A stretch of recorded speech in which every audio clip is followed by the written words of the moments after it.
বৃন্দাবন হিন্দু ধর্মের পবিত্র তীর্থস্থানগুলোর মধ্যে অন্যতম প্রধান একটি তীর্থস্থান। প্রায় প্রত্যেক সনাতন ধর্মানুসারীর তীর্থভ্রমণ আকাঙ্ক্ষার তালিকায় সর্বাগ্রে থাকে বৃন্দাবনের নাম।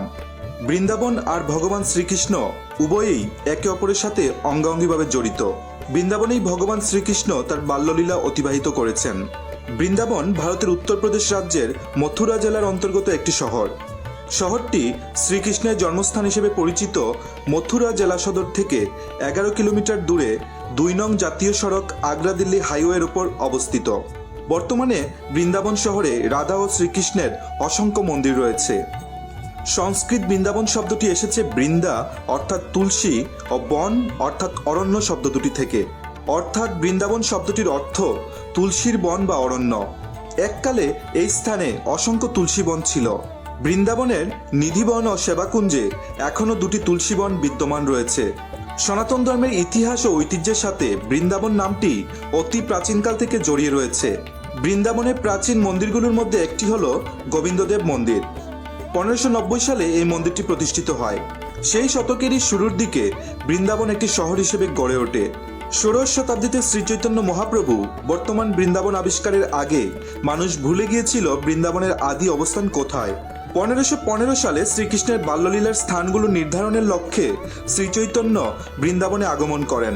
প্রচলিত বিশ্বাস মতে তিনি তার দৈব ও আধ্যাত্মিক শক্তির মাধ্যমে বৃন্দাবন ও তৎসংলগ্ন যেসব স্থানে শ্রীকৃষ্ণ বাল্যলীলা করেছিলেন সেগুলো আবিষ্কার করেন।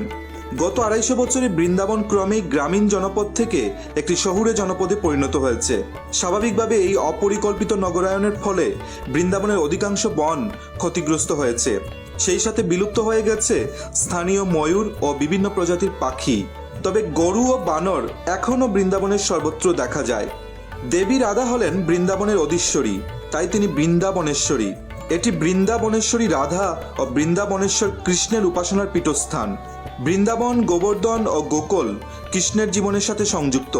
শ্রীকৃষ্ণের ভক্তরা প্রতি বছর এই স্থানে তীর্থযাত্রায় আসেন এবং বিভিন্ন উৎসবে অংশগ্রহণ করেন। ভাগবত পুরাণ অনুসারে শ্রীকৃষ্ণ গোপীদের গ্রাম গোকুলে তার পালক পিতামাতা নন্দ ও যশোদা গৃহে প্রতিপালিত হয়েছিলেন।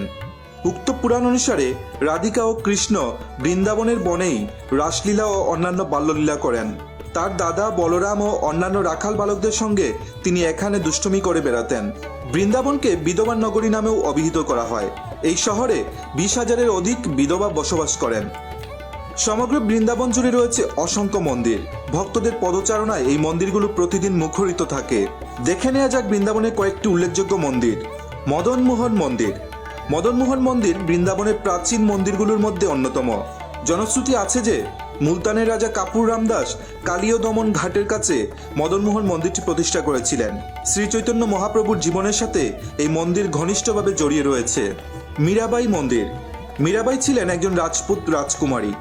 মীরাবাই তার রাজ্য ও সংসার ত্যাগ করে জীবনের শেষ 14 বছর বৃন্দাবনে কাটান। যে মন্দিরে তিনি ছিলেন সেটি এখন মীরাবাই মন্দির নামে পরিচিত।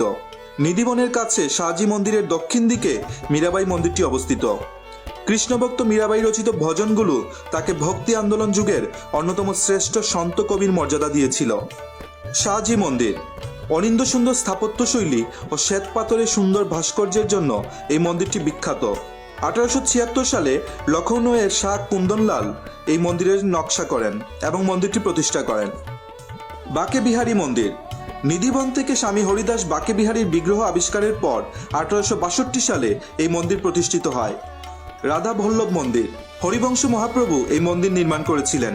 এই মন্দিরের বেদিতে শ্রীকৃষ্ণের বিগ্রহের পাশাপাশি শ্রীরাধার একটি মুকুট রাখা আছে। প্রেম মন্দির। কৃপালু মহারাজ বৃন্দাবনের উপকণ্ঠে 54 একর জমির উপর এই মন্দির নির্মাণ করেন।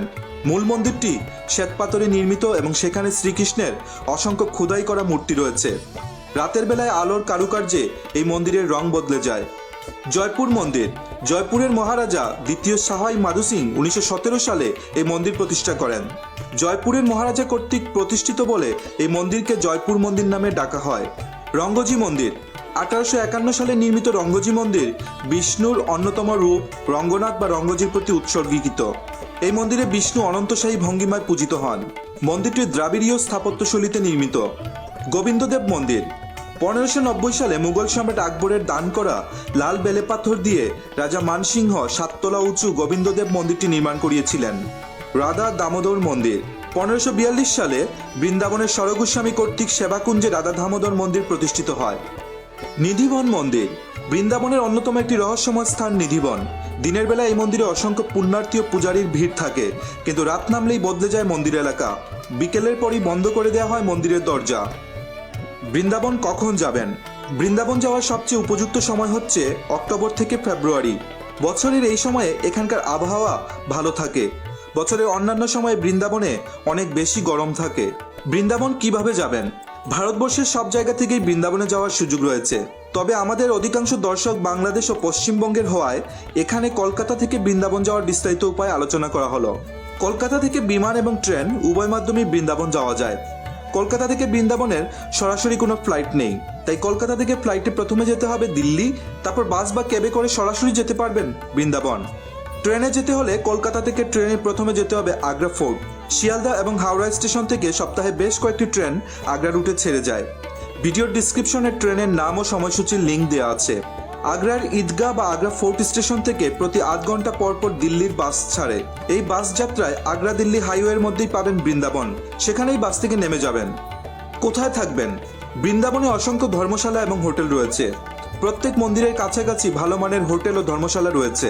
বৃন্দাবনের জাদুকরী সৌন্দর্য উপভোগ করতে চাইলে বৃন্দাবন শহরের কোনো হোটেলেই থাকা উচিত। বৃন্দাবন নিয়ে তৈরি আমাদের আজকের ভিডিও নিশ্চয়ই আপনাদের উপকারে আসবে। ভগবান শ্রীকৃষ্ণ আমাদের সবার বৃন্দাবন যাওয়ার বাসনা পূরণ করুন। জয় শ্রীকৃষ্ণ।